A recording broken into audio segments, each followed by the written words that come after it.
अस्सलाम वालेकुम dear students, welcome to the control system class. आज हम चैप्टर नंबर 10 को कंटिन्यू करेंगे, frequency response techniques. Bode plot को हम लोगों ने स्टडी कर लिया कि कैसे स्केच करते हैं, क्यों स्केच करते हैं। आज हम उससे रिलेटेड कुछ एग्जाम्पल सॉल्व करेंगे इस लेक्चर के अंदर। सबसे पहले हमारे पास प्रॉब्लम आता है sketch the Bode plot for the transfer function. अब ट्रांसफर फंक्शन क्या है, G of s is equal to 1000 divide by 1 plus 0.1 s into 1 plus 0.001। इसमें हम लोगों ने फाइंड क्या करना है, सबसे पहले हम लोगों ने फेज मार्जिन फाइंड आउट करना है, गेन मार्जिन फाइंड आउट करना है, और उसके बाद हम लोगों ने स्टेबिलिटी को डिस्कस करना है कि आपका सिस्टम स्टेबल है, अनस्टेबल है, मार्जिन स्टेबल है, इनहेरेंटली स्टेबल है, कौन सी स्टेट में आपका सिस्टम एग्जिस्ट कर रहा है। स्टेप नंबर वन में हम लोगों ने क्या करना है, जहाँ जहाँ आपके पास सिस्टम के अंदर एस आ रहा है आपने उसको रिप्लेस कर देना है किसके साथ, जे ओमेगा के साथ। ठीक है, ये देखें j omega is equal to 1000 divide by 1 plus 0.1 j omega into 1 plus 0.001 j omega. इसी के साथ आप लोगों ने एक चीज़ चेक करनी है कि आपका जो ट्रांसफर फंक्शन है वो स्टैंडर्ड फॉर्म में मौजूद है या नहीं है। स्टैंडर्ड फॉर्म में मौजूद होने से मुराद क्या है कि आपके पास ये जो फॉर्म है 1 प्लस एस की फॉर्म में होना चाहिए। ठीक है, तो अगर मैं यहाँ पे देखूँ तो ये मेरे पास क्या है, एस की फॉर्म में। अगर ये आपके पास 1 प्लस एस की फॉर्म में नहीं है तो आपने क्या करना है, उसमें से कॉमन लेना है। फॉर एग्जांपल मैं अगर आपको बताऊं, अगर मेरे पास इस किस्म की सिचुएशन आ जाए 1 डिवाइडेड बाई एस प्लस 2 आ जाता है, तो जब मैं स्टैंडर्ड फॉर्म में लिखूंगा तो यहाँ से मैं 2 को कॉमन लूँगा। जब 2 को कॉमन लूँगा ये क्या बन जाएगा, 1/2 डिवाइडेड बाई 0.5 एस प्लस 1, ये चीज़ रह जाएगी। ठीक है, तो ये अब आपके पास क्या बन गई, स्टैंडर्ड फॉर्म बन गई। अब ये जो आपके पास कांस्टेंट है जो के है वो 1/2 है, यहाँ आपके पास के क्या है, 1000 है। तो अगर आपके पास ये स्टैंडर्ड फॉर्म में नहीं होगा तो इनमें से आप लोगों ने जो चीज़ें कॉमन लेंगे वो इस 1000 के साथ डिवाइड हो जाएंगी, तो उसके बाद आपके पास एक नया के कांस्टेंट बन जाएगा।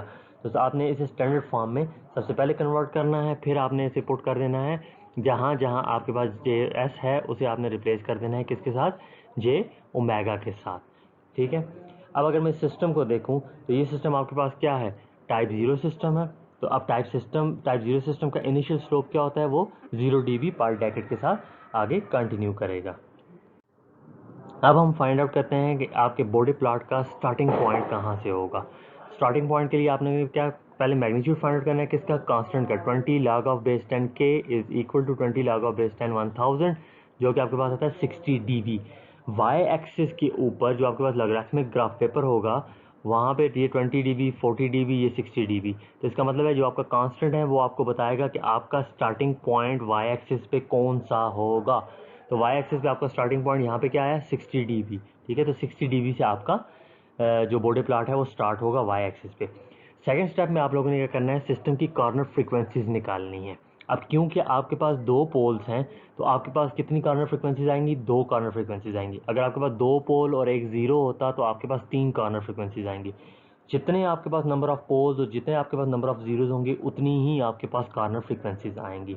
लेकिन आपने ये ध्यान रखना है कि वो कॉर्नर फ्रिक्वेंसीज किसकी हैं। ठीक है, अब हमारे पास हमारे इस केस में सिर्फ दो पोल्स हैं, तो हम यहाँ पे देखते हैं जो आपके पास ओमेगा 1 पहली आई वो 10 रेडियन पर सेकंड आई, क्योंकि आपको पता है कि ओमेगा जो आपके पास कॉर्नर फ्रिक्वेंसी होती है वो किस चीज़ की इक्वल होती है, 1/t के इक्वल होती है। तो अगर मैं आप पीछे ट्रांसफर फंक्शन को अगर आप पिछली स्लाइड में देखें तो वो आपके पास क्या था, 0.1 था, 0.1 एस था। तो इट मीन्स कि टी की वैल्यू क्या थी, 0.1 थी। तो omega is equal to 1 divide by 0.1 which is equal to 10 radian per second. ये आपके पास क्या आ गई, पहली कॉर्नर फ्रिक्वेंसी आ गई, और ये कॉर्नर फ्रिक्वेंसी किसकी है, पोल की है। सिमिलरली जब आप लोग दूसरे पोल की बात करें तो दूसरे पोल की जो कॉर्नर फ्रिक्वेंसी है वो कितनी आएगी, वो आपके पास आई omega 2 is equal to 1 divide by 0.001 which is equal to 1000 radian per second. ये आपके पास किसकी कॉर्नर फ्रिक्वेंसी आई, सेकेंड पोल की कॉर्नर फ्रिक्वेंसी आ गई। स्टेप 3 में आपने क्या करना है, mark the starting point 60 dB on y-axis and draw a line with the slope of 0 dB up to the first corner frequency। जब तक आपके पास पहली कॉर्नर फ्रीक्वेंसी नहीं आती आपने जो आपके पास ये 60 dB वाला स्टार्टिंग पॉइंट था यहाँ से आपके पास ये 0 dB के साथ आपका गेन चलता रहेगा, 0 dB स्लोप के साथ। ठीक है, स्टार्टिंग पॉइंट क्या होगा, 60 dB। जैसे ही आपकी पहली कॉर्नर फ्रीक्वेंसी आई 10, उसे आपने मार्क कर दी कि यहाँ आपके पास पहली कॉर्नर फ्रीक्वेंसी आ गई। ठीक है, अब जब आपके पास पहली कॉर्नर फ्रीक्वेंसी आई तो आपने क्या करना है, आपका जो पोल था सॉरी आपका जो स्लोप था वो 0 dB के साथ जा रहा था। जैसे ही आपके पास एक पोल आया तो पोल जब आता है तो आपके पास क्या होता है, -20 dB का डिके आता है, तो आपके पास अगर आपका सिस्टम 0 dB के साथ जा रहा था, रास्ते में पोल आया तो प्लस माइनस 20 dB उसमें ऐड हो गया, तो टोटल कितना बन गया -20 dB। तो अब आपका जो स्लोप है वो -20 dB के साथ डिके करना शुरू कर देगा। कब तक डिके करेगा? जब तक आपके पास दूसरी कॉर्नर फ्रीक्वेंसी नहीं आती। ठीक हो गया। अब आपके पास क्या है, ये नेक्स्ट स्टेप में क्या आता है, find from second corner frequency. अगर हम सेकंड कॉर्नर फ्रीक्वेंसी की बात करें, इसमें थोड़ा सा रिमूव कर देता हूँ, तो सेकंड कॉर्नर फ्रीक्वेंसी की बात करें तो अब आपके पास ये जो -20 dB डिके कर रहा है ग्रीन लाइन, ये वहाँ तक जाएगा जब तक आपके पास कोई दूसरी कॉर्नर फ्रीक्वेंसी नहीं आती। From the second corner frequency to the next corner frequency if given draw a line having slope -40 dB। अब ये -40 dB क्यों हो गया? क्योंकि आपका जो सिस्टम था वो ऑलरेडी -20 dB के साथ जा रहा था। तो जब आपके पास एक और कॉर्नर फ्रीक्वेंसी आई, ये जो ग्रीन लाइन हम लोग यहाँ लगाई थी ना, यहाँ पे इस पॉइंट पे अगर एक दूसरी कॉर्नर फ्रीक्वेंसी आ गई, ये कॉर्नर फ्रीक्वेंसी है। अब ये कॉर्नर फ्रीक्वेंसी किसकी वजह से है? ये भी आपके पास एक पोल की वजह से है। तो जब पोल आता है तो फिर आपके पास -20 dB डिके करेगा। तो ऑलरेडी वो -20 के साथ जा रहा था, एक और पोल आ गया तो आपके पास ये क्या हो जाएगा, -40 dB। अब ये मज़ीद थोड़ा सा यहाँ से यूँ स्टीप हो जाएगा और ये डॉटेड डॉटेड आप निशान डाल देंगे, क्योंकि इसके बाद हमारे पास कोई कॉर्नर फ्रीक्वेंसी नहीं आ रही। सिर्फ आपके पास ये क्या है, ये दो कॉर्नर फ्रीक्वेंसीज हैं। एक कॉर्नर फ्रीक्वेंसी यहाँ पे आई, दूसरी कॉर्नर फ्रीक्वेंसी यहाँ पे आई। इसके बाद आपके पास कोई कॉर्नर फ्रीक्वेंसी नहीं है, तो ये यूँ आप डॉट डाल के इसको रिप्रेजेंट कर देंगे कि ये -40 dB के साथ डिके करता रहेगा, क्योंकि आपके पास अब मज़ीद आगे कोई कॉर्नर फ्रीक्वेंसी नहीं आ रही, तो ये आगे कंटिन्यू रहेगा। ठीक हो गया। अब अगर इन केस ये जो कॉर्नर फ्रीक्वेंसी है ये हमारे पास किसकी थी, 0 की है। फॉर एग्जांपल अगर ये मेरे पास कॉर्नर फ्रीक्वेंसी क्या है, ये 0 की कॉर्नर फ्रीक्वेंसी है, तो इस पॉइंट पे जब मेरे पास ये 0 आएगा तो क्या होगा, -20 dB के साथ मेरा सिस्टम ऑलरेडी जा रहा था। तो ये अगर मेरे पास 0 की कॉर्नर फ्रीक्वेंसी है तो 0 जब आता है तो क्या होता है, +20 के साथ वो जाता है। तो ये +20 हो जाएगा, तो इसका मतलब है ये इसके साथ कैंसिल आउट हो गए, वो दोबारा 0 dB, यानी यहाँ से आगे फिर ये स्ट्रेट लाइन के साथ मूव करने लग जाएगा। ठीक है। तो इस तरह से आप लोगों ने उसमें चीज़ें ऐड करते जाना है। पोल आए तो -20 dB ऐड होगा, 0 आया तो आपके पास +20 dB उसमें ऐड होता जाएगा। तो उस हिसाब से आपके पास ये मैग्नीट्यूड का ग्राफ ऑटोमेटिकली कंप्लीट होता जाएगा। अब मैग्नीट्यूड हमारे पास जब ड्रॉ हो गया, मैग्नीट्यूड के बाद हमारे पास दूसरा पॉइंट आता है फेज़ का। तो अब हम लोगों ने क्या करना है, फेज़ एंगल, फेज़ प्लॉट करना है। तो फेज़ प्लॉट करने के लिए हम लोग ओमेगा की डिफरेंट वैल्यूज़ लेंगे, उनकी बेसिस के ऊपर हम लोगों ने फेज़ ड्रा करना है। तो हम एक टेबल देखते हैं, ये हमारे पास एक टेबल है, इसमें हम लोगों ने रैंडम वैल्यू सेलेक्ट करनी है, किसकी, ओमेगा की। ठीक है। Minus tangent inverse 0.1 omega, minus tangent inverse 0.001 omega, ये आपके पास क्या है, पोल्स हैं। ठीक है। अब क्योंकि माइनस साइन आपके पास पोल क्योंकि नेगेटिव होता है, तो इसलिए आपके पास सारे के सारे क्या आए हैं, माइनस साइन आए हैं। तो यहाँ पे अगले कॉलम में आपके पास क्या होगा, रिजल्टेंट होगा। अगर आपके पास यहाँ पे कोई 0 होता तो आपके पास एक कॉलम और बन जाता जिसमें प्लस टेंजेंट इनवर्स और उसकी वैल्यू 7 ओमेगा आ जाता। ठीक है। क्योंकि हमारे पास इस केस में सिर्फ 2 पोल्स हैं, तो इसलिए हमारे पास सिर्फ यहाँ पे 2 कॉलम बने हैं पोल्स के। इनसे जो हमारे पास एंगल आएगा उसका हमने आखिर में यहाँ पे रिजल्टेंट कैलकुलेट कर देना है, इनको ऐड करके। ठीक है। अब ये जो फ्रीक्वेंसीज हैं ये आपने कैसे चूज़ करनी है, इन फ्रीक्वेंसीज को आपने ऐसे चूज़ करना है कि आपकी जो कॉर्नर फ्रीक्वेंसीज हैं वो इनमें कवर हो जाएं। ठीक है। अब अगर मैं देखूं तो मेरे पास कॉर्नर फ्रीक्वेंसीज क्या क्या थी, अगर मैं प्रीवियस स्लाइड पे देखूं तो मेरे पास जो कॉर्नर फ्रीक्वेंसीज आई हैं वो कौन कौन सी कॉर्नर फ्रीक्वेंसीज आई हैं। एक आपके पास 10 रेडियन पर सेकंड आई है, दूसरी आपके पास 1000 रेडियन आई है। तो इसने 50 से स्टार्ट किया, लेकिन मैं आपको ये रिकमेंड करूँगा कि आप लोग 10 से स्टार्ट करें, क्योंकि वो कॉर्नर फ्रीक्वेंसी भी आपकी उसके अंदर आ जाए जो आपके पास रेंज ओमेगा की आती है। ठीक है। तो रैंडमली आप लोगों ने कुछ वैल्यूज सेलेक्ट करनी है, या आप लोगों ने एक इंटरवल सेलेक्ट कर लिया। ठीक है। इस इंटरवल यहाँ ओमेगा की वैल्यू पुट करते जाएं, 10 एक वैल्यूज आप सेलेक्ट कर लें, 0.1 के साथ मल्टीप्लाई करें, टेंजेंट इनवर्स कैलकुलेट करें, तो आपके पास ये एंगल्स आते जाएंगे। सिमिलरली यहाँ ओमेगा की वैल्यू आप क्या पुट करेंगे, पहले 50 पुट करेंगे, फिर 100 पुट करेंगे, फिर 150 पुट करेंगे, तो आपके पास डिफरेंट वैल्यूज आएंगी एंगल की। जब ये वैल्यूज आपके पास आ गई, आपने क्या किया, इन सबको ऐड करके यहाँ पे रिजल्टेंट कैलकुलेट कर लिया। अब आपने क्या करना है, इसको प्लॉट करना है कहाँ पे, अपने सेमी लोगरिथमिक ग्राफ पेपर के ऊपर। वाई एक्सिस पे आपके पास क्या है होगा, एंगल होगा, और एक्स एक्सिस पे आपके पास सारा का सारा फ्रीक्वेंसी एक्सिस होगा। अच्छा जी, ये अब आपके पास आता है सेमी लोगरिथमिक ग्राफ पेपर। अब हम इस पे देखते हैं हम आप लोगों ने मैग्नीट्यूड और अपना फेस कैसे प्लॉट करना है। सबसे पहले हम लोग क्या करते हैं, रेफरेंस डिफाइन कर देते हैं।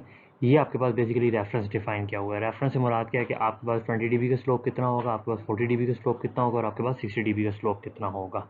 ठीक है। सबसे पहले रेफरेंस डिफाइन कर दिया। अब अगर अपने मैग्नीट्यूड वाले एक्सिस पे आए तो ये आपके पास क्या है, जीरो एक्सिस है, ऊपर पॉजिटिव वैल्यूज़ होंगी, नीचे आपके पास क्या होंगी, नेगेटिव वैल्यूज़ होंगी। ये नीचे जो आपके पास एक्स एक्सिस नज़र आ रहा है ये बेसिकली आपके पास क्या है, ये फ्रीक्वेंसी एक्सिस है। यहाँ पे आप लोगों ने फ्रीक्वेंसीज को डिफाइन करना है कि ये हमारे पास क्या होगी, फ्रीक्वेंसीज होंगी। इसके बाद ये आपके पास फेज़ है, फेज़ आपके पास जीरो है, तो यहाँ से नीचे डाउनवर्ड डायरेक्शन में आपके पास सारा का सारा फेज़ आ रहा होगा। ये आपके पास क्या है, सारा फेज़ डिफाइन कर रहा है। ठीक है, अब हम लोगों ने क्या करना है, हम लोगों ने अपना मैग्नीट्यूड और अपना फेज़ प्लॉट करना है। अब मैग्नीट्यूड और फेज़ कैसे प्लॉट करेंगे, आप अगर अपना स्टार्टिंग पॉइंट देखें तो आपके पास जो स्टार्टिंग पॉइंट आया था वो क्या आया था, आपके पास स्टार्टिंग पॉइंट आया था 60 dB। तो अगर मैग्नीट्यूड वाले एक्सिस पे आप देखें तो आपके पास 60 dB जो है वो किस पॉइंट पे आता है, वो बेसिकली आपके पास ये पॉइंट है। ठीक है, 60 वाले से अब आप लोगों ने क्या करना है, स्ट्रेट लाइन, क्योंकि वहाँ हम लोगों का स्लोप क्या था, 0 dB था, तो यहाँ हम लोगों ने क्या करना है, 0 dB का स्लोप फाइंड, स्ट्रेट लाइन लगा देंगे। तो ये आपके पास क्या आ गई, स्ट्रेट लाइन आ गई। अब इस पॉइंट के ऊपर हमारे पास एक कॉर्नर फ्रिक्वेंसी आ गई। अब इस ये कॉर्नर फ्रिक्वेंसी किसकी थी, ये कॉर्नर फ्रिक्वेंसी आपके पास बेसिकली पोल की वजह से आई है। ठीक है, तो यहाँ पोल की वजह से आई है, तो इसका मतलब 0 -20, तो -20 dB का डिके आने लगेगा। और ये डिके करता जाएगा करता जाएगा करता जाएगा, किस वक्त तक, उस वक्त तक जब तक आपके पास दूसरी कॉर्नर फ्रिक्वेंसी नहीं आती। अब इस पॉइंट के ऊपर आपके पास जब दूसरी कॉर्नर फ्रिक्वेंसी आई तो अब आपकी वो कॉर्नर फ्रिक्वेंसी किसकी वजह से थी, पोल की वजह से थी, तो -20 dB ये मजीद डिके करना शुरू कर देगा। अब इसके बाद क्योंकि हमारे पास कोई और कॉर्नर फ्रिक्वेंसी नहीं है तो इसलिए हम इसको कहते हैं यहाँ से आगे ये डॉटेड डॉटेड होके पास ऑन हो जाएगा, यानी कंटिन्यू करता जाएगा, किसके साथ, -40 dB के साथ। ठीक हो गया। अब हम लोग अपना फेज़ प्लॉट करते हैं। फेज़ के लिए आप लोगों ने देखा था कि आप लोगों ने मेगा सेलेक्ट किया हुआ था और मेगा के अगेंस्ट जो जो एंगल आ रहे थे वो हम लोगों ने ये देखें मार्क कर दिए। जब आपने इसको मार्क कर दिया आप फ्री हैंड के साथ इसको मिला दें। ठीक हो गया। अब हम लोगों ने ग्राफ से फाइंड आउट करना है अपना फेज़ एंगल और फेज़ मार्जिन और गेन मार्जिन। अब जब आप लोगों ने फेज़ मार्जिन फाइंड आउट करना है, ठीक है, फेज़ मार्जिन फाइंड आउट करना है तो आपने गेन वाले ग्राफ को देखना है। ठीक है, गेन वाले ग्राफ को आप देखेंगे, गेन वाले ग्राफ को एक्स एक्सिस पे किस पॉइंट पे कट कर रहा है, 0 dB एक्सिस को। ठीक है, मैंने प्रीवियसली देखा था ना, 0 dB पॉइंट को किस जगह से कट कर रहा है। अगर आप गौर से देखें तो इस पॉइंट से ये 0 dB एक्सिस को कट कर रहा है, तो जहाँ से ये कट करता है वहाँ से नीचे एक स्ट्रेट लाइन लगा दें। जैसे कि आप स्ट्रेट लाइन लगाएंगे तो फेज़ वाला जो ग्राफ है जिस पॉइंट पे कट कर रहा है वो पॉइंट आप लोग यहाँ से मैयर कर लो कि किस पॉइंट पे कर रहा है। तो आप ये देखेंगे कि 154 पे इसको कट कर रहा है, तो यहाँ से आपके पास ये आ जाएगा फेज़ मार्जिन आ जाएगा। फेज़ मार्जिन किसके इक्वल होगा, phase margin is equal to 180 minus ये वाला एंगल जिस पॉइंट पे वो कट कर रहा है। तो आपके पास क्या आ जाएगा, फेज़ मार्जिन आ जाएगा। अगर आपने गेन मार्जिन फाइंड आउट करना है तो गेन मार्जिन के केस में क्या होगा, आपने फेज़ के ग्राफ को देखना है। ठीक है, अपोजिट है। जब फेज़ के ग्राफ को आप देखेंगे फेज़ का ग्राफ क्या होगा आपके पास, अब फेज़ को आप देखेंगे 180 डिग्री को किस पॉइंट पे कट कर रहा है। तो अगर मैं इन फेज़ को देखूं तो ये किसी भी जगह पे 180 को कट नहीं कर रहा। जब ये किसी भी जगह पे 180 को कट नहीं कर रहा तो इसका मतलब है कि आपके पास गेन मार्जिन जो है वो क्या है, इन्फिनिटी है। यानी फेज़ 180 के ग्राफ को कट करेगा तो मैं वहाँ से ऊपर की तरफ एक लाइन ड्रा करूँगा और वहाँ से फिर मैं गेन मार्जिन फाइंड आउट करूँगा। अगर ये 180 डिग्री को कट ही नहीं कर रहा तो इसका मतलब है कि मैं गेन मार्जिन कैलकुलेट कर ही नहीं सकता, तो मेरे पास गेन मार्जिन क्या आ जाएगा, इनफिनिटी आ जाएगा। ठीक है, तो इससे आपके पास गेन मार्जिन और फेज़ मार्जिन भी आ जाएगा। आगे डिटेल में मैं आपको बताता हूँ कि आपके पास डिफरेंट सिनेरियोज कैसे बन सकते हैं इसके अंदर। जब हम लोगों ने क्या किया, बॉडी प्लॉट से ये चीज़ें कंक्लूड की। आपके पास from the point of intersection of the magnitude curve with 0 dB axis on the phase curve, the line cuts the phase curve at -154। तो आपके पास फेज एंगल कितना है, 180 - 154 विच इज इक्वल टू +26। और गेन मार्जिन अगर हम लोग देखें तो वो आपके पास इन्फिनिटी आया। क्यों इन्फिनिटी आया, मैंने आपको बता दिया कि वो आपके 180 डिग्री वाले एक्सिस को कट ही नहीं कर रहा, तो हम गेन मार्जिन कैलकुलेट ही नहीं कर सकते, तो इसलिए हमारे पास गेन मार्जिन क्या आ गया, इन्फिनिटी आ गया। स्टेप 9 में क्या हुआ, आपके पास फेज मार्जिन पॉजिटिव है, गेन मार्जिन आपके पास इन्फिनिटी है, तो आपका सिस्टम क्या होगा, इनहेरेंटली स्टेबल सिस्टम होगा। तो हम लोगों ने क्या किया, इस क्वेश्चन के अंदर गेन मार्जिन फाइंड आउट करना था वो फाइंड आउट कर लिया, फेज मार्जिन फाइंड आउट करना था वो कर दिया, सिस्टम की स्टेबिलिटी डिस्कस करनी थी वो स्टेबिलिटी हम लोगों ने डिस्कस कर दी। तो ये आपके पास बॉडी प्लॉट वाला क्वेश्चन सॉल्व हो गया। अब हम कुछ सिनेरियोज देखते हैं कि आप गेन मार्जिन और फेज मार्जिन इन्फिनिटी या वैल्यूज़ कैसे आएंगी या किस तरह आती हैं, नेक्स्ट स्लाइड में हम लोग डिस्कस कर लेते हैं। अब हम लोग कुछ सिनेरियोज डिस्कस करते हैं ना, ठीक है। पहला सिनेरियो में मैं कहता हूँ कि ये मेरे पास क्या है जी, 0 dB एक्सिस की लाइन है और ये मेरे पास जो है 180 डिग्री की लाइन है, ठीक है। यहाँ पे मैं प्लॉट करूँगा मैग्नीट्यूड और यहाँ पे मैं प्लॉट करूँगा अपना फेज। फॉर एग्जांपल मेरे पास जो मैग्नीट्यूड का ग्राफ है वो कुछ इस किस्म का आ गया, यूँ आके यूँ आ गया, ठीक है। और मेरे पास जो फेज़ है वो बेसिकली उसका कोई इस किस्म का ग्राफ आ गया, ठीक हो गया। अब मैंने अगर फेज़ मार्जिन फाइंड आउट करना है तो मैं गेन को देखूंगा, ये गेन का ग्राफ है ना, गेन को देखूंगा कि वो 0 dB एक्सिस को, ये 180 डिग्री एक्सिस है, ये 0 dB एक्सिस है, कहाँ से कट कर रहा है, इस पॉइंट से कट कर रहा है, ठीक है। तो यहाँ से नीचे मैं एक नॉर्मल ड्रा कर दूंगा यूँ। जैसे ही मैंने नॉर्मल ड्रा किया तो मैं देखूंगा कि ये आपके फेज़ वाले ग्राफ को किस पॉइंट पे कट कर रहा है। जिस पॉइंट पे कट कर रहा है वो एंगल मैं यहाँ से फाइंड आउट कर लूँगा। वो जो एंगल होगा उसे मैं 180 में से माइनस करूँगा तो मेरे पास क्या चीज़ आ जाएगी, मेरे पास फेज़ मार्जिन आ जाएगा, ठीक है। अब अगर मैंने गेन मार्जिन कैलकुलेट करना है तो गेन मार्जिन के केस में फेज़ वाले ग्राफ को देखूंगा कि वो 180 को कहाँ कट कर रहा है, यहाँ पे कट कर रहा है, ठीक है, ये पॉइंट कट कर रहा है, तो यहाँ से ऊपर में एक लाइन ड्रा कर दूंगा। अब मैं देखूंगा कि ये गेन को किस पॉइंट पे कट कर रहा है, तो यहाँ से मुझे वैल्यूज़ बता देगा कि इस पॉइंट पे आपके गेन को ये कट कर रहा है। तो मैंने गेन मार्जिन के लिए क्या करूँगा, 0 माइनस दैट थिंग, ठीक है, ये चीज़ आ जाएगी मेरे पास। इससे ये जो वैल्यू फॉर मुझे ए वैल्यू है तो यहाँ से मेरे पास क्या आ जाएगा, गेन मार्जिन आ जाएगा। अब अगर मेरे पास सिनेरियो ये आता है कि आपके पास गेन मार्जिन या फेज मार्जिन इन्फिनिटी की सूरत में होगा, तो उस सिनेरियो को मैं बता देता हूँ आपको। अगर आपका जो ग्राफ है, ठीक है, फॉर एग्जांपल ये मेरे पास एक सिचुएशन है, ठीक है, ये 0 dB एक्सिस है, ये मेरे पास 180 डिग्री एक्सिस है, ठीक हो गया। अगर मेरे पास फेज़ का ग्राफ मैग्नीट्यूड का ग्राफ इस तरह से है और फेज़ का ग्राफ इस तरह से है। अब फेज़ फाइंड आउट करने के लिए ये 180 डिग्री हो गया ना, ये आपके पास 0 dB हो गया। फेज़ मार्जिन फाइंड आउट करने के लिए मुझे क्या चीज़ देखनी है, मुझे मैग्नीट्यूड का ग्राफ देखना है कि वो 0 dB को कहाँ है कट कर रहा है। तो अगर आप यहाँ पे देखें ग्राफ में तो ये कहीं पे भी 0 dB को क्रॉस नहीं कर रहा, तो इस सूरत में मेरे पास क्या होगा, फेज़ मार्जिन इन्फिनिटी हो जाएगा, मैं इसे कैलकुलेट ही नहीं कर सकता। अगर मैंने गेन मार्जिन कैलकुलेट करना है तो मैंने इस ग्राफ को देखना है कि ये 180 को कहाँ पे टच कर रहा है या उसको क्रॉस कर रहा है, कहीं पे नहीं कर रहा, तो इसका मतलब मेरे पास गेन मार्जिन क्या होगा, वो भी इन्फिनिटी होगा, ठीक है। ये एक सिनेरियो आपके पास आ गया।